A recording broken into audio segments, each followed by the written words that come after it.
Bismillahirrahmanirrahim. Alhamdulillahirabbil alamin. Wa bihi nasta'in ala umuri waddin. Nastaghfiruhu wa nastahdihi wa natubu ilayhi wa natawakkalu alayhi. Wa na'udzu bihi min shururi anfusina wa min sayyiati a'malina. Man yahdihillahu fala mudilla lahu wa huwal muhtadi. وَمَا يُضْلِلْ فَلَن تَجِدَ لَهُ وَلِيًّا مُرْشِدًا وَلَا هَادِيَ لَهُ أَشْهَدُ أَن لَّا إِلَٰهَ إِلَّا اللَّهُ وَحْدَهُ لَا شَرِيكَ لَهُ وَأَشْهَدُ أَنَّ سَيِّدَنَا مُحَمَّدًا عَبْدُهُ وَرَسُولُهُ اللهم صل وسلم وبارك على هذا النبي الكريم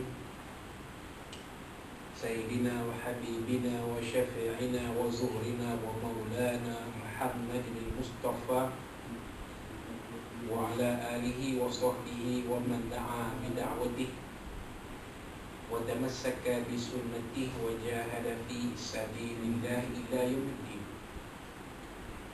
رب اشرح لي صدري ويسر لي أمري واحلل عقدة من لساني يفقهوا قولي. سبحانك لا علم لنا إلا ما علمتنا إنك أنت العليم الحكيم ولا حول ولا قوة إلا بالله العظيم. اللهم افتح علينا حكمتك وانشر علينا من خزائن رحمتك يا أرحم الراحمين. اللهم أرنا الحق حقا وارزقنا اتباعه وأرنا الباطل باطلا وارزقنا اجتنابه. قال الله سبحانه وتعالى في كتابه العزيز أعوذ بالله من الشيطان الرجيم الذين ينفقون مثل الذين ينفقون أموالهم في سبيل الله كمثل حبة أنبتت 7 سنابل في كل سنبلة 100 حبة والله يضاعف لمن يشاء والله واسع عليم. صدق الله العظيم. وقال نبينا سيدنا محمد صلى الله عليه وسلم ما يريد الله به خيرا يفقهه في الدين أو كما قال صدق رسول الله صلى الله عليه وسلم.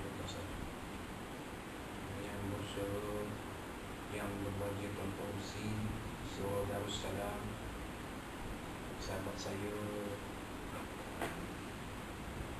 Syekh Izri, tuan-tuan yang memutuskan rahimahullah, jemaah Surah Darussalam di Seminari Pengkalan ini memutuskan rahimahullah. Assalamualaikum warahmatullahi wabarakatuh.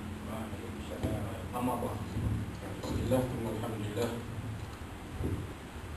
Pada malam ini, malam Rabu 1 Jamadil Awal 1442 Hijrah bersamaan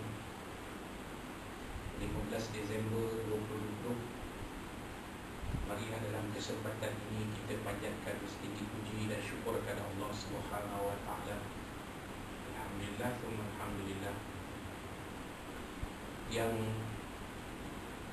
memberikan kita sekali lagi kesempatan untuk meneruskan majlis ilmu yang disebut sebagai Raudhatul min Riyadil Jannah, satu taman dari taman-taman syurga Allah Subhanahu wa taala. Alhamdulillah, bermulanya minggu ini semua masjid dan surau, termasuklah surau kita, surau Darussalam ini dalam Mukim Lahad, telah kembali dibenarkan meneruskan aktiviti peribadahan. Masuklah majlis ilmu, selain dari solat berjemaah dan solat Jumaat. Setelah beberapa minggu, semua aktiviti ini ditangguhkan. Mana solat jemaah, solat berjemaah pun hanya dihadiri oleh 3 orang ahli puasa dan pegawai-pegawai masjid, itu 6 orang semua. Jadi walaupun solat jemaah diadakan, tapi grill surau kita berkunci dari dalam. Itu maksudnya. Azan tetap kumandangkan, tapi itu grill surau dikunci dari dalam. Ini orang luar tak boleh masuk, hanya pegawai-pegawai ahli kampus dan pegawai-pegawai sahaja yang dibenarkan. Itulah senario-nya yang berlaku sepanjang tempoh PKPB yang baru berlalu. Namun demikian, di kawasan Ipoh dan Jemur masih lagi dalam tempoh kawalan pergerakan masyarakat PKPB. Dari sini dah balik kepada PKPB, tentang kawalan pergerakan pemulihan. Macam di sini, alhamdulillah. Dan kita harapkan situasi ini akan bertambah baik dari semasa ke semasa, insya-Allah. Yang penting jangan putus-putus berdoa dan berharap kepada Allah Subhanahu wa taala. Kalau kita lihat kepada apa yang disebut oleh Ustaz Hanafiah, Tuan Haji Hanafiah Abdul Malik Pakar Palak dari negeri Johor, Darul Ta'zim, walaupun dia dari Johor jauh, tapi dia pernah mengaji di sini, di negeri Perak ni. Salah seorang anak murid almarhum Tuan Guru Haji Abdul Latif, ataupun dikenali sebagai Fakih di Kota Lahulu. Jadi ilmunya bukanlah calang-calang, terutamanya dalam bab pada. Bila menyebut bahawa wabak COVID-19 yang menimpa manusia seluruh dunia ini sebenarnya ada kitaran palak. Dan ini terbukti benar 100 tahun dahulu pada waktu yang hampir sama kita sekarang ni. Merebaknya wabak yang dinamakan sebagai Spanish flu di seluruh dunia, yang mengorbankan jutaan manusia. Dalam suasana teknologi ketika itu tidaklah seperti pada hari ini. Jadi 100 tahun sekali akan jadi benda. Dan kalau tuan-tuan pernah menonton video filem cerita dari Uzbekistan menceritakan kisah Ibn Sina dan Al-Biruni, kita akan faham bahawa wabak ini bukan sekarang, tapi dia sudah berlaku sejak zaman Nabi SAW sampai ke zaman Salafus Saleh, sampai ke zaman kegemilangan tanda Islam, sampai ke hari ini. Dan pesanan-pesanan Ibn Sina itu terbukti relevan untuk kita pada hari ini sebenarnya, bukan benda yang pelik. Ibn Sina kata, kegiatan di masjid kena tangguh dulu, masjid untuk orang nak sembahyang di rumah. Jangan berkumpul ramai-ramai. Pasar tak payah berkumpul ramai-ramai orang di pasar. Nak beli, hubungi tuan punya kedai, tuan punya kedai hantar budak untuk budak penghantar barang. Kita sekarang lah tu Panda, Grab dan sebagainya. Zaman dulu, waktu itu mudah ada pun. Kalau kita kita dah keluar ke mana, biasakan mencuci tangan dengan cuka. Cuka itu sekarang ni sanitizer tu. Dulu tak ada sanitizer, sekarang dulu cuka. Jadi pesanan Ibn Sina itu menunjukkan bahawa wabak wabak berbahaya bukan hari ini melanda dunia, tapi sudah melanda dunia sejak dulu lagi. Sejak ratus tahun, ribuan tahun dulu dah ada. Malah Nabi SAW pernah bersabda dalam beberapa hadis tentang wabak berbahaya. Antaranya hadis yang kita biasa baca pada bulan Safar, wafir minal majlumi kama tafiru minal asad, dan larilah kamu daripada orang yang dijangkiti wabak penyakit kusta seperti mana kamu lari dari singa yang buas. Maknanya kalau kita tahu di kawasan itu ada orang yang berpenyakit berbahaya, jangan pergi lapai, lari. Dan hadis yang lain Nabi SAW mengarahkan supaya kita jangan masuk ke kawasan yang ada wabak berbahaya, dan orang dalam kawasan itu tak dibenarkan keluar ke tempat lain kerana takut wabak itu merebak. Jadi kalau kita lihat kepada apa yang disebut oleh Ustaz Tuan Haji Hanafi Abdul Malik, kemungkinan wabak COVID-19 ini akan beransur hilang seawal tahun depan atau tahun 2022. Jadi ini adalah perkara yang bersifat sementara. Bukan sampai 10-20 tahun wabak ni akan ada di atas muka bumi. Kerana Spanish flu pun ada di atas muka bumi selama 2 tahun, 1918 sampai 1919, betul-betul selepas berakhirnya Perang Dunia Pertama datang Spanish flu selama 2 tahun, 1918, 1919. Kita sekarang 2020 nak masuk 2021. Jadi tahun 2020 yang pada awalnya kelihatan seperti memberikan harapan yang baik kepada manusia, menjadi suatu tahun yang penuh suka duka untuk umat manusia seluruh dunia. Sehingga banyaklah tidak sedikit manusia yang terkesan dengan COVID-19 yang melanda kita pada hari ini. Sampai kali ini kita rakyat Malaysia tidak boleh mengembara ke luar negara.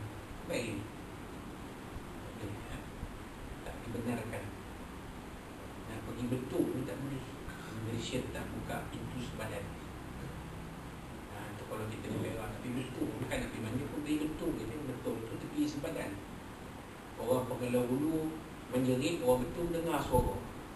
Dekat tak dekatnya. Pengelau Hulu dengan betul sebelah-sebelah. Macam Tanjung Malim dengan Hulu Bernam, macam tu sebelah-sebelah. Orang Hulu Bernam biasa ke Tanjung Malim, orang Tanjung Malim biasa ke Hulu Bernam. Orang kerja Tanjung Malim, rumah Hulu Bernam, hari-hari rentas badan. Jadi begitu jugalah Pangkalan Hulu Betul. Pangkalan Hulu biasa masuk Betul. Orang Betul biasa masuk Pangkalan Hulu. Mereka tu sanak saudara. Tapi bila dah sempadan dulu tu tak boleh nak masuk lah.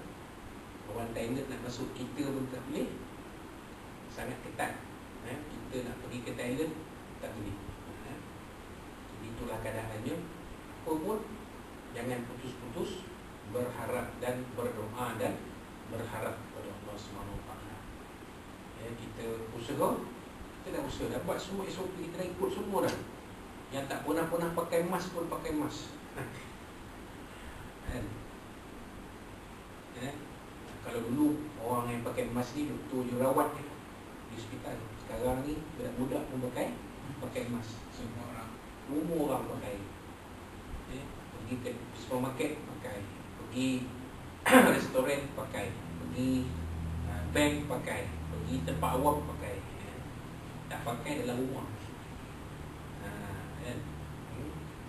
Jadi kita dah usaha semua. Jadi kita berdoa kepada Allah Subhanahu wa ta'ala, dan berserah kepada Allah. Dan Nabi SAW ada menyatakan bahawa dalam beberapa hadis, termasuk hadis yang kita akan bincang malam ni, salah satu amalan yang boleh menaikkan mungkinnya doa kita dimakbulkan ialah amalan bersedekah. Kita banyak bersedekah, doa kita lebih cepat dimakbulkan Allah Subhanahu Wa Taala. Maka malam ini kita akan membincangkan hadis yang ke-33 dalam kitab 40 hadis penawar hati yang disusun oleh Fadilatul Syekh Tuan Guru Ustaz Tuan Haji Ahmad Fahmi Zamzam Abu Ali Al-Badari An-Nabi Hafizahullah Ta'ala. Tajuknya masa yang paling sesuai untuk bersedekah. Hadis yang diriwayatkan an Abi Hurairah radhiyallahu anhu qala, daripada Abi Hurairah radhiyallahu anhu, beliau telah berkata, ja'a rajulun ila Nabi sallallahu alaihi wasallam, datang seorang lelaki kepada Nabi sallallahu alaihi wasallam. Jadi Abu Hurairah tidak menceritakan siapa dia. Ja'a rajulun, rajulun tu seorang lelaki, siapa tak tahu siapa. Kerana bahasa Arab ni cantik, bila diguna rajulun dengan tanwin, itu bermakna ismun nakiratun, kata nama tidak diketahui, kata nama yang tidak diletakkan kepada sesiapa, tak disandar kepada siapa. Tak tahu siapa. Rajulun, seorang lelaki. Itu terjemahannya. Siapa tidak dihuraikan oleh Abu Hurairah radhiyallahu anhu. Mungkin kenal, mungkin tak kenal. Tapi yang pasti lelaki dia datang menemui Nabi sallallahu alaihi wasallam. Faqala, maka beliau bertanya, ya Rasulullah, wahai Rasulullah, ayu sadaqati a'zamu ajra, apakah sedekah yang paling besar ganjarannya? Kalau terjemah sini, sedekah manakah yang lebih besar pahala? Tak ada masalah, sama je makna dia. Apakah sedekah yang paling besar ganjarannya? Ajra tu ganjaran. Pahala pun boleh, ganjaran pun boleh. Kan sama je makna dia. Sebab ganjaran ibadah dari Allah SWT ialah pahala. Ganjaran kita bekerja ialah gaji. Kita bekerja, ganjarannya gaji. Orang berniaga, ganjarannya keuntungan. Itu ganjaran yang dapat. Orang bertani, berkebun, hasil tu bila berkebun keluar buah tu, bunyi tuai, jual, tu hasil dia. Orang nelayan menangkap ikan tu dah ditangkap bawa naik atas bot, itu ganjaran, dijual, ada ganjaran, itulah ganjaran dia. Boleh buat makan, duit, guna untuk kehidupan. Jadi makna ganjaran tu luas. Disebut ajra di sini maknanya pahala. Jadi apakah sedekah yang paling besar pahalanya di sisi Allah Subhanahu Wa Taala? Qala, maka Nabi SAW menjawab, anta saddaqa wa anta sahihun syahihun. Apa dia tuan-tuan? Bahawasanya kamu bersedekah, iaitu sedekah yang kamu berikan sedangkan kamu pada masa itu masih sihat. Dan itu dia. Bahawasanya kamu bersedekah dan sedangkan kamu ketika itu sahihun sihat. Sihat wafiat. Macam kita hari ni sihat wafiat kan. Kalau tak sihat masuk hospital lah tak. Kalau kena COVID-19 dikurung dalam bilik rawatan yang diasing dari pesakit lain, masuk dirawat untuk masuk pakai angkasawan PPE. Buat lain tak ada, buat tu je kan. Tu sihat tu sahihun. Syahihun takshal faqra. Syahihun tu apa mana? Bakhil. Dan sebenarnya kamu bakhil, ini merasa sayang untuk mendermakan harta. Itu syahihun tu. Sehat. Waktu sehat, waktu sayangkan harta, Ish, bagi sekarang masuk RM1 dalam peti pun Allah, RM1 ni boleh beli ya? Boleh beli macam-macam. RM1 je pun RM1 pun ada nilai tu sah. Sayang dia nak bagi RM1, kosah dah ke 10 lagi berat dah. RM1 pun berat dia masuk ya. Cerita dia kata tu, cerita kat saya punya. Datang surau, masalahnya datang surau satu waktu RM1. Satu hari dah RM5. 5 kali 5, kalau kita datang seminggu, RM30 kita dah masuk dalam tabung surau. Kalau itu kalau seorang, kalau 10 orang, 20 orang, macam kita orang 29 pula. Itu baru satu lagu. Kalau 10 lagu, 20 lagu, pandai nak pancing suruh sign kontrak 5 tahun. Mana ada 10 saja. Itu baru 10 lagu. Baru 10 lagu, 20 lagu.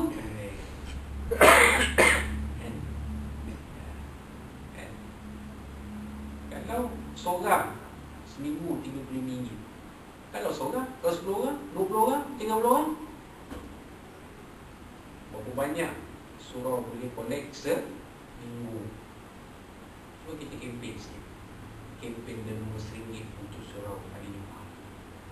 Kempen lah. Kempen ni seruan, ajak, bukan paksa. Siapa tak derma RM1 kita tembak. Zalim. Siapa pun tak derma RM1 tak kira sembahyang, kita tak bagi. Tak bagi masuk, jangan masuk. Tak derma tak masuk. Itu paksaan.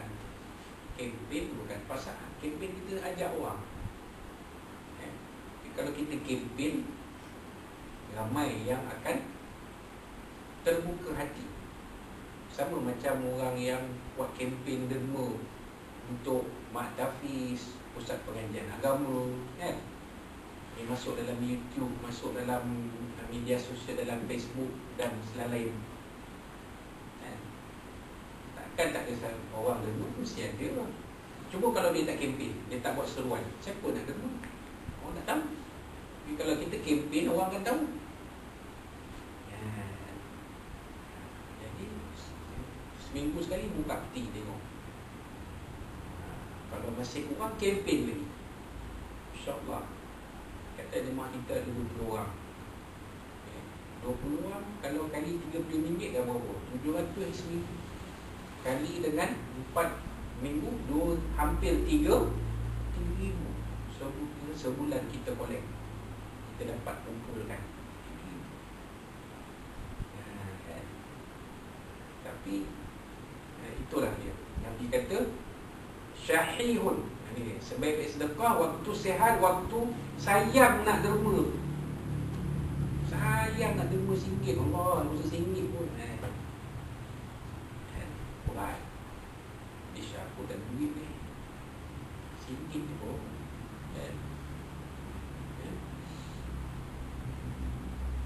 takhshal faqra, takutkan kefakiran.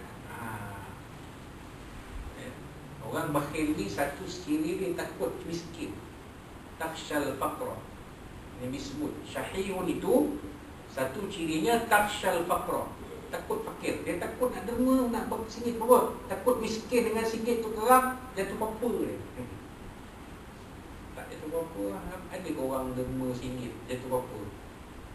Melainkan kalau dia tu sendiri memang fakir, miskin, memanglah kan.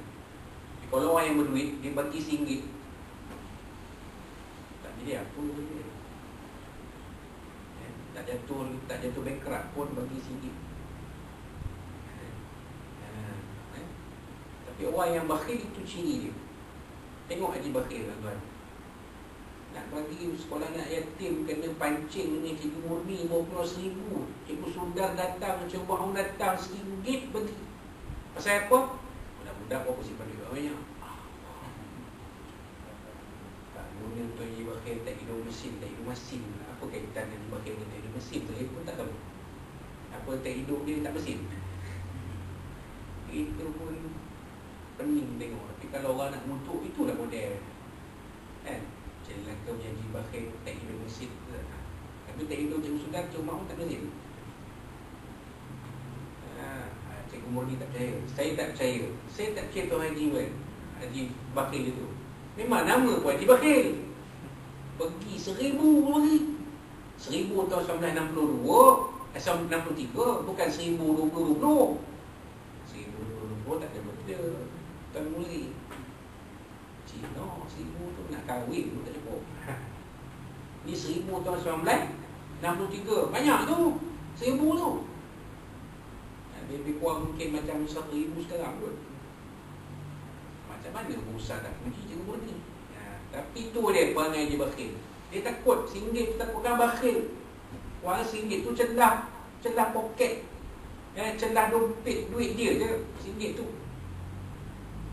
1,000 tu tengok, tu piramid seperti satu orang genius. Tengok mana dia bakhil ambil duit RM1,000 nak bagi Cikgu Murni. Tengok dia buka apa, dia besi kan. Tak apa. Sedangkan di besi tu dah tersimpan segala khazanah dia, segala rahsia-rahsia dia semua tersimpan. Tapi pasal apa? Sebab cinta, tak apa. Kalau bukan Cikgu Murni, Cikgu Sudan, celah poket jaket dia RM1. RM1 aja. Budak-budak jangan bagi duit. Itu dia takhshal faqra wa ta'mulul ghina. Apa dia wa ta'mulul ghina?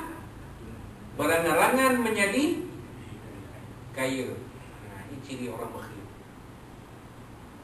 Dia berangan. Kalau aku bagikan terlibat pula aku nak kaya. Kalau bagi sini bagi RM10 dirham, RM10 dinar, aku nak buat modal beli nombor ekor, lemon kecil 5 besar. Sebab bila dia beli lemon kecil 5 besar tu, angan-angan dia tu apa dia? Nak jadi kaya. Pernah ke kita tengok tag Rudy? Orang yang tag nombor ekor, beli nombor ekor saja ni. Kenapa beli nombor ekor ni bang? Saja je, dah tak ada apa nak buat dengan duit ni, saya saja je nak beli. Ada? Saya tanya betul. Tengok berarti kawan kita pergi kedai yang nombor ekor kan, kawan kita kan pergi tu, bukannya orang lain. Kan bila kat kedai kopi kan sembang, bang, ni pasal apa bang? Dia minum selalu ni RM10. Ada ke dia akan jawab, saja je, duit dah tak ada apa nak buat ni, saya saja pergi main-main je. Ada, dia ada tujuan dia. Oh, boleh tahu dapat first prize ke untuk kalau dalam bursa saja dia beli ni kok kena beli buat apa kan. Duit tu boleh buat duit raya cucu. Astagfirullah. Ni cerita benar tu kan. Cerita benar yang saya pernah tengok, pernah saksikan. Orang tua, Tuan Haji bawa balik sembahyang Jumaat, singgah kedai nombor ekor beli. Tanya kenapa? Dia kata saja je bang, nak beli ni kok kena first prize, boleh buat duit raya cucu. Mengiling kita. Kalau kata orang sini mengiling awak mengiling je. Tak sedar ke duit tu mai tang mana dan duit tu jenis apa? Memanglah duit tu cop sama je, gambar aku semua. Tapi duit datang dari mana? Sumber mana? Kegiatan apa? Tapi sebab angan-angan nak jadi kaya. Itu sebenarnya. Sayang. Baik RM10 itu dermakan pada mak tapis. Kita tahu Allah Ta'ala murahkan rezeki. Jadi kalau jumpa dalam media sosial ke, dalam YouTube ke, ataupun yang bahan-bahan terderma, kita betul-betul kita kata kalau ada kesempatan, dia tak tanya pun berapa ringgit nak bagi. Kalau kita bagi RM1 pun dia tak tanya apa ni RM1 ni puk ke. Ada orang yang kempen derma tu tanya, Ustaz, kenapa Ustaz bagi RM1 Ustaz? Ustaz transfer RM1 ke akaun saya ni. Tak baloi. Ada dia tanya? Dia tak tanya. Seikhlas kita lah. Kalau mampu bagi lebih, bagi lebih. Kalau tak mampu, RM1 pun boleh transfer RM1 dalam akaun. Ada bank tu tanya, apa kedekut bagi RM1? Jadi kita nak sedekah tu je. Sedekah yang baik itu dia, kata Nabi SAW. Kemudian wala tumhil hatta idza balagatil hulqum. Ya. Maka janganlah kamu menangguh-nangguhkan sedekah sehingga apabila roh sampai di kerongkong. Jadi jangan ditangguh-tangguh. Wala tumhil, jangan ditangguh-tangguh sedekah itu sampai nyawa dah ada di sini. Jangan tangguh-tangguh. Nantilah pencen esok lah nak sedekah, tunggu duit pencen. Tunggu pencen pula, sayang pula duit pencen ni 2-3 ribu. Sayang pula, takkan aku nak bagi 10 ribu. Sayang pula, ada mati esok dah. Barulah. Ini Nabi kata, jangan bertangguh sedekah. Ada peluang sedekah sekarang. Bukan cerita dulu, cerita saya punya. Setakat mana kita mampu, lagi banyak lebih baiklah, semampu kita. Tapi jangan ditangguhkan. Ada ruang sedekah. Paling dekat sedekah untuk surau kita ni. Itu yang penting di kempen tadi. Sebab surau ni kepunyaan masyarakat sekeliling kita lah. Jadi kita kempen masyarakat sekeliling kita. Kempen derma secara RM1 untuk surau Darussalam, RM1 je. Cukup. Untuk seluruh penduduk desa Bandaraya RM1. Tak payah kempen banyak-banyak. Kempen banyak, pening orang. Lagi-lagi zaman Covid ni, sebenarnya ni ramai orang kena buat kerja, ramai orang diberhentikan. Nak keluar ambil KSP pun tak tahulah. Boleh ke tak boleh, tak tahu. Ada yang kata sayang, tak naklah keluar buat apa, tunggulah lah. Iyalah, betul lah. Tapi sekarang ni kita nak pakai duit tu bukan nak banyak. Paling maksimum RM10,000 lah. Maksimum RM10,000. Kan kita ambil semua sekali. Kita pun tak tahu apa yang ada dalam akaun tu. Kok sampai lebih RM10,000 kau tak sampai? Kan? Memang kita nak pakai untuk sementara dalam keadaan genting sekarang. Itu je. Bukan kita nak buat jolly, nak pergi Cameron Highland. Kan? Orang yang pergi Cameron Highland tu orang yang ada duit tu, orang yang pergi tu. UMAI pun dah lama tak pergi Cameron Highland ni. Orang angkat jauh sangat pun daripada Ipoh ni, tak jauh. Tapi nak pergi tu bukannya sikit-sikit duit tu.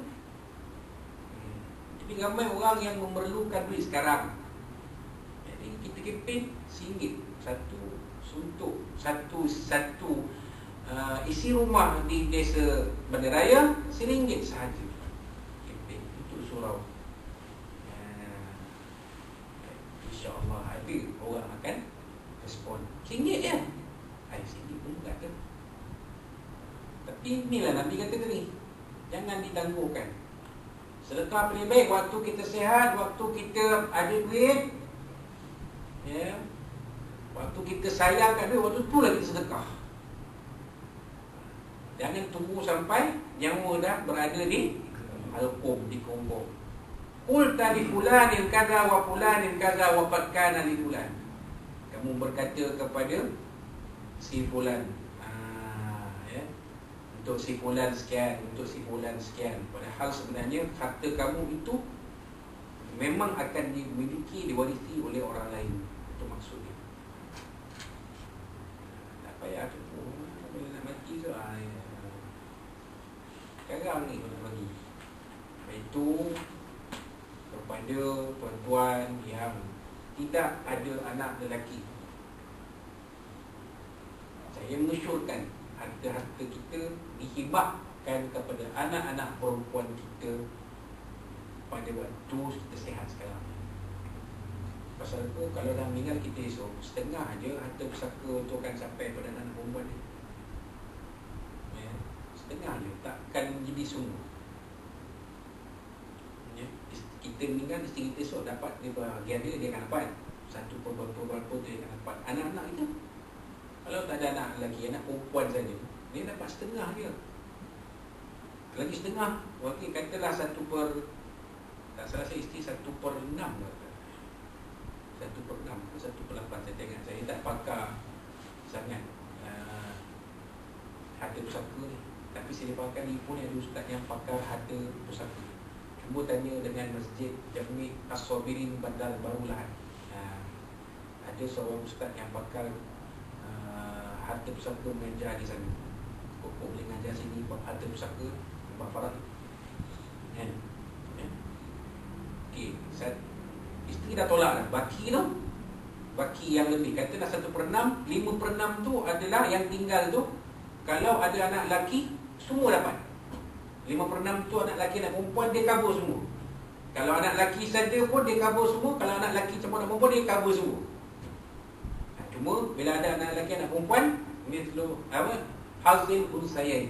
Lizakari mislu hazil unsayain. Maknanya lelaki dapat 2 bahagian, perempuan dapat 1 bahagian. Tapi kalau anak perempuan saja, tak ada anak lelaki, dia dapat setengah kan. Baki setengah tu lah nanti masuk yang lain ni, yang tak ada kena-mengena, yang tak pernah ambil tahu hal sakit pening kita waktu sakit.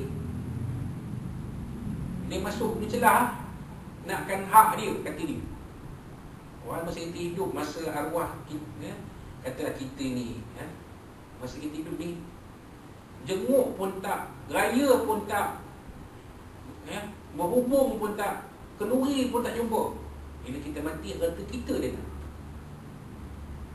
Jadi macam mana buat supaya harta-harta yang anak perempuan kita semua dapat? Salah satu caranya ialah dengan hibah.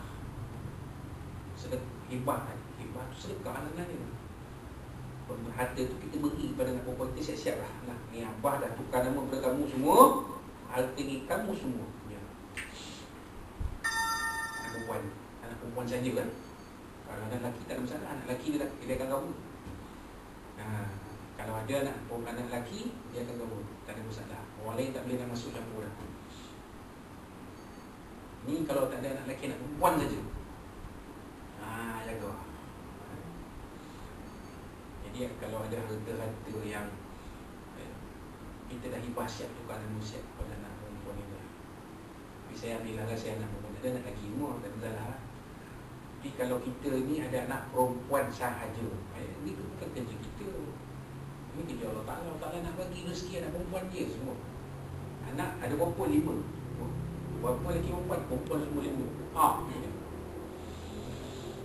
Memanglah menentu lelaki 5. 5 kali kenduri, 5 kali grand. Pasal apa? Menentu lelaki. Maksud kita lah macam tu. Kalau anak lelaki kenduri, apa ni?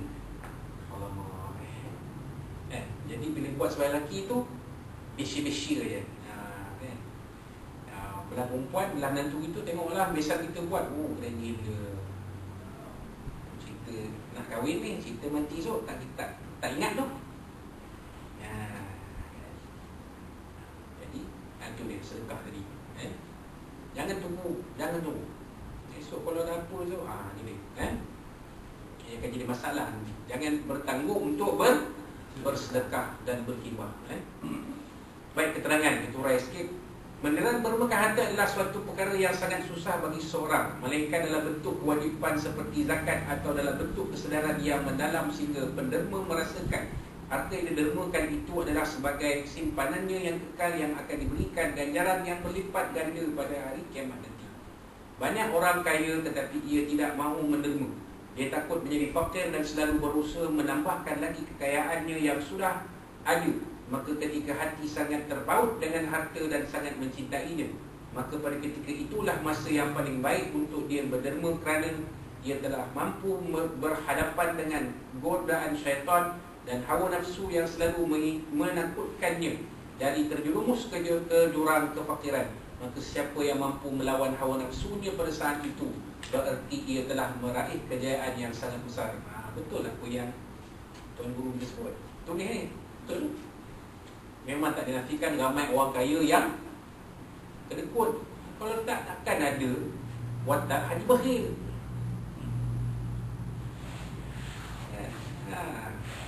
Betul kan saya kata ni piramidi genius.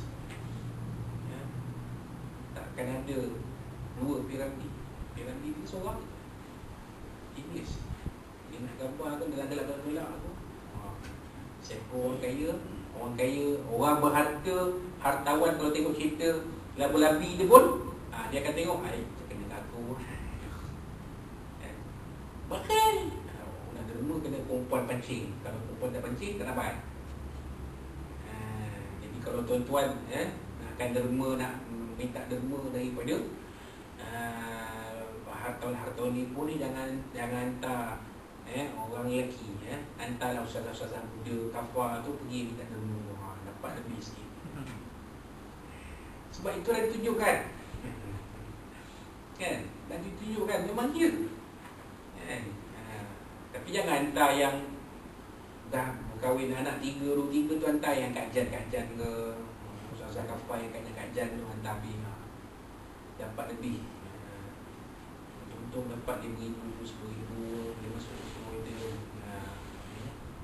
Saya bukan menggalakkan atau tak lagi mencadangkan, tapi macam itulah lebih wang. Memang macam tu keadaan dia.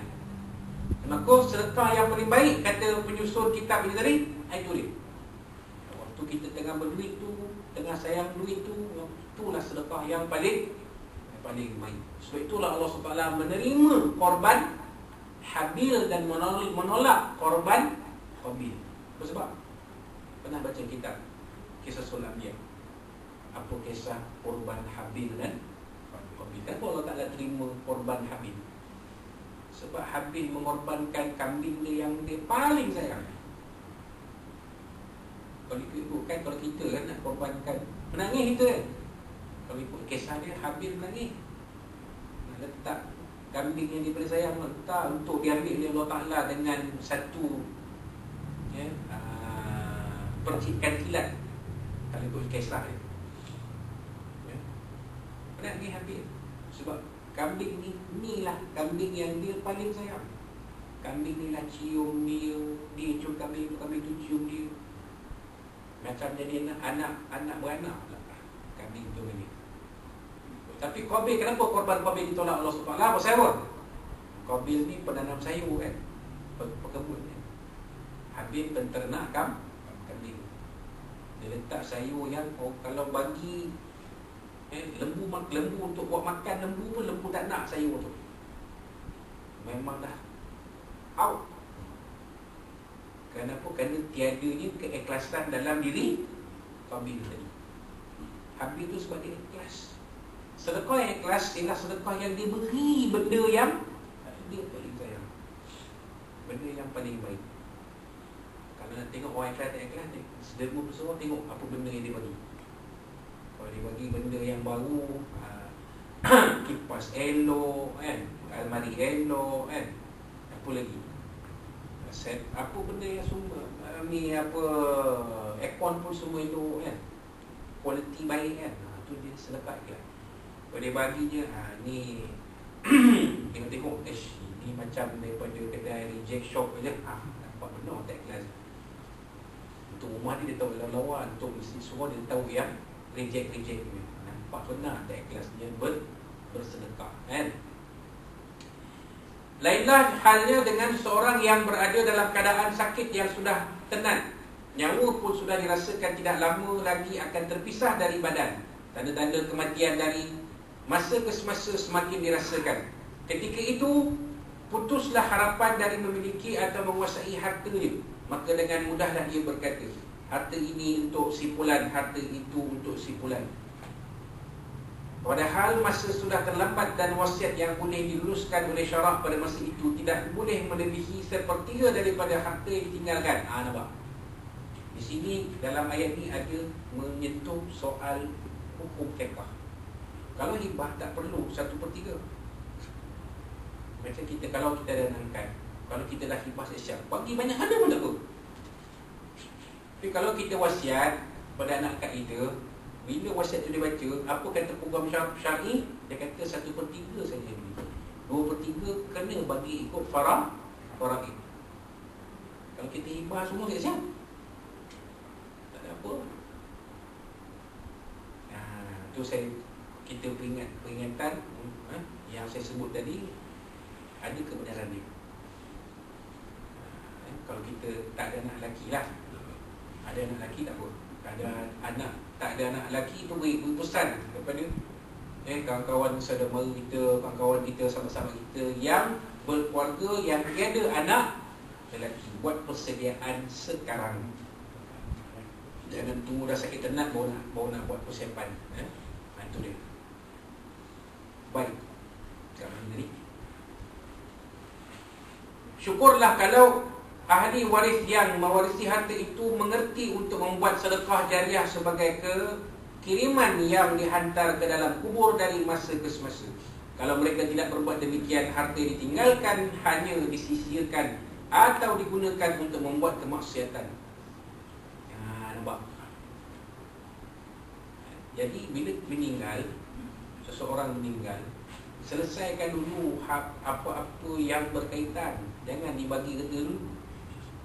Hutangnya dibayar, apa lagi? Fidyahnya dijelaskan. Apa lagi? Tak ada haji, dibuatkan haji, badal haji. Jangan bagi rata dulu. Kalau bagi rata jadinya ni. Kalau anak-anak tu berfikir, arwah ayah, arwah mak tak buat haji, kita buat haji. Tak dapat duit. Manusia bila dapat duit kadang-kadang dapat duit terpijak, lupa diri. Macam yang kita lihat, banyaklah kita lihat di TV kita kan. Dapat 60,000 je duit jualan kayu getah. Getah tu dah tua, tebal, nak buat tanam semula. Jual kayu getah tu dapat 60,000 seorang. Ada 60,000 tu bawa pergi haji, pergi umrah ke apa, sedekah. Tak ada, bawa pergi ke sepadan. Bawa beli rupanya 60,000 je. Tu 60,000. Belum lagi cerita dapat juta, dapat 2 juta, 3 juta. Tahu. Dia dapat duit terpinjam. Tak pernah rasa duit banyak, dapat duit banyak. Manusia memang macam tu. Jadi kadang-kadang harta ni jadi ujian untuk kita, jadi fitnah kita. Bersyukurlah kita dengan kehidupan kita yang ada. Jangan soal nak berangan nak jadi jutawan lagi. Jadi jutawan senang. Aku akan bagi suruh ni tiap-tiap ni bulan, tiap-tiap minggu akan bagi. Dapat duit kaya, hilang tu duit. Pindah. Tinggal desa, selamat. Tinggal desa benda raya. Aku nak pindah tempat lain. Handphone pun tukar rumah. Tak apa minta duit. Handphone tukar rumah. Entah dah tukar nombor. Telefon tak lepas. Telefon rupanya nombor yang anda panggil tiada dalam perkhidmatan. Hilang pada tak tahu pindah mana lah. Ini saya tak sebut siapa kan. Umumnya. Itu dia. Jadi harta ini jadi ujian dan fitnah untuk kita. Maka si matilah yang letih mencari harta dengan membanting tulang dan memeras keringat pada waktu hidupnya dahulu. Dan dia pula yang akan dihisab di hadapan Allah SWT. Sedangkan ahli waris bersenang-senang hati mewarisi harta yang telah ditinggalkan oleh orang tua mereka dengan percuma saja. Sebab itu kita jangan tunggu mati buat sedekah. Sedekahlah sekarang.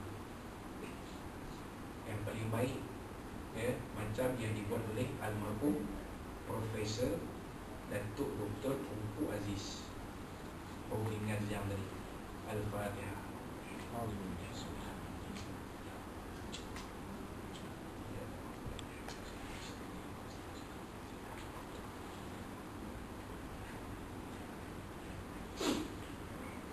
Almarhum Profesor Datuk Puan ini tak tinggal apa-apa. Bukan orang kaya pun. Tapi dia ada amal jariah dia yang tinggalkan untuk kita bersama. Apa dia tuan? Lembaga tabung haji. Itu yang tinggal. Jadi pahalanya akan banyak. Jenis orang macam ni lah esok bila di pada mahsyar, pahala dia seperti gunung Everest. Wal di dunia dia tak kaya pun. Orang di dunia dia tak kaya pun. Tapi dia buat amal jariah. Jadi kita pun macam tu. Apa amal jariah yang kita boleh buat, yang mana insya-Allah pahalanya akan berpanjangan. Yang ada harta, buatlah cara yang ada harta. Yang tak ada harta, buat cara yang tak ada harta. Macam kami ustaz-ustaz, inilah cara dia. Masuk rakaman. Kalau tak hidup orang tengok orang mati tu tengok.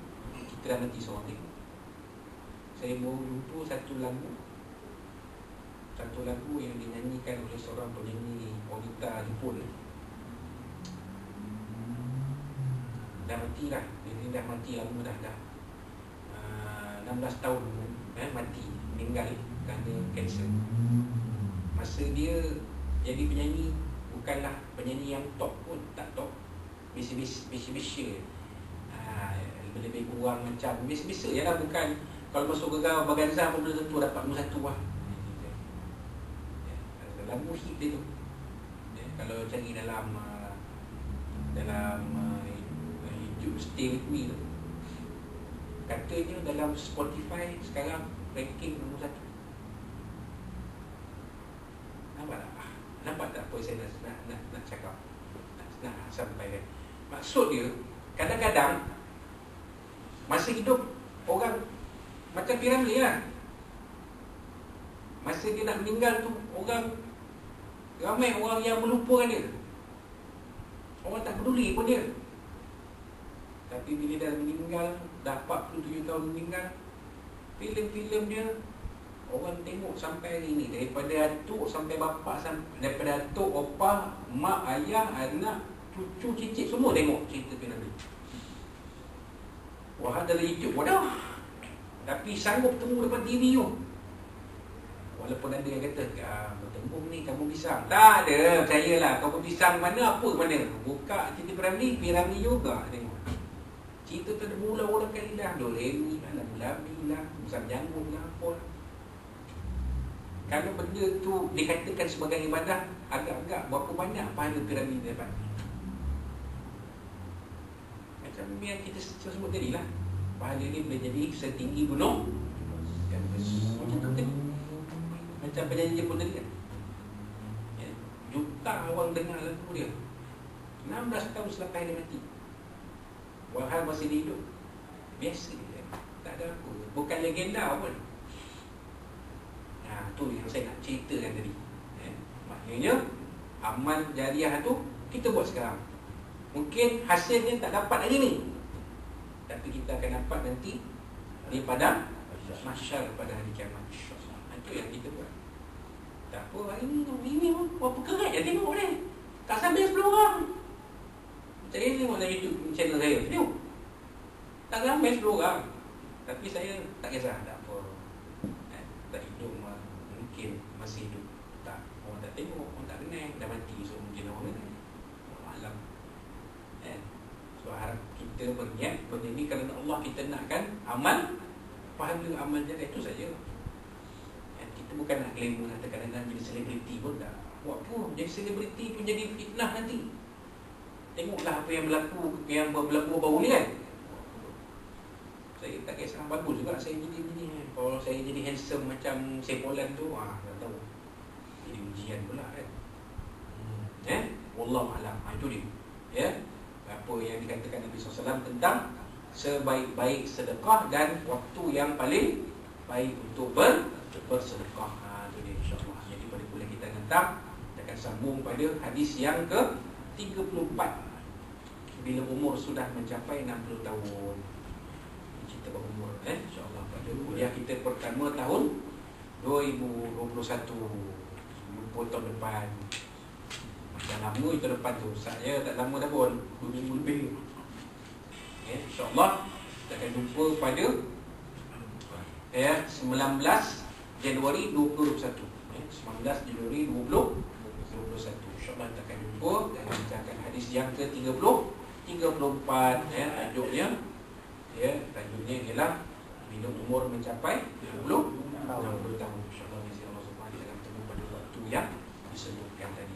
Itu saja sikit sebanyak kita boleh kongsikan pada malam ini. Mudah-mudahan apa yang saya kongsikan pada malam ini bermanfaat untuk kita bersama ini kepada orang yang itu adalah manfaat untuk kita Allah SWT. Lebih semua yang lain kita bagi saya sebagai akal. Dan kalau ada apa-apa sampai kita kasih masa dan semoga semua amalan Nabi SAW dari tuan-tuan dan kaum-kaum sekalian, insyaAllah. Wassalamualaikum warahmatullahi wabarakatuh. Kita akhiri pada kita malam ini dengan tasbih al-kabur dan suatu maksud.